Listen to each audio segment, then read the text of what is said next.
Technology దేవాలయాలు కూడా విస్తరిస్తోంది. రీసెంట్గానే మనం ఒక న్యూస్ చూసాం. అదే మేడారంలో మొట్టమొదటిసారిగా క్యూఆర్ కోడ్ సిస్టమ్ని తీసుకొస్తున్నారు. క్యూఆర్ కోడ్ సిస్టమ్ ద్వారా ఇకపై భక్తులు హుండీలను సమర్పించే కానుకల్ని క్యూఆర్ కోడ్ సిస్టమ్ ద్వారా కూడా సమర్పించవచ్చు. అవి ఆలయ అధికారులకి వెళ్తాయి. సో అలాగే ఇంకో ప్రముఖ పుణ్యక్షేత్రం కూడా ఈ టెక్నాలజీని ఉపయోగించుకున్నది. అదే తిరుమలలో ఏఏ సిస్టమ్ని తీసుకొస్తున్నారట. కంగారు పడకండి, దర్శనం విషయంలో కాదులేండి. కానీ యాక్చువల్గా మనం ఏమనుకుంటాం, ఒక రోజులో ఇంతమంది భక్తులు ఈరోజు స్వామివారిని దర్శించుకున్నారు అని వింటుంటే ఉంటాం. కానీ అక్కడ ఉన్న అధికారులకి అసలు ఒక గంటలో ఎంతమంది భక్తులు దర్శనం చేసుకున్నారు అనేది మాత్రం లెక్కల్లోకి రావట్లేదట. సో ఇకపై విఐపి దర్శనాలు కానీ, సర్వదర్శనం విషయంలో కానీ, ఇంకా ప్రత్యేక దర్శనాల విషయంలో కానీ ఈ లెక్కల్ని ఈ ఏఏ సిస్టమ్ ద్వారా డివైడ్ చేస్తారట.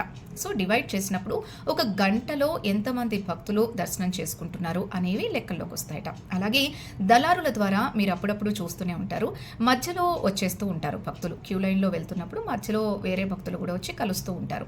సో ఈ దళారుల సిస్టమ్ని అరికట్టడానికి కూడా ఏఏ సిస్టమ్ని తీసుకొస్తున్నారట.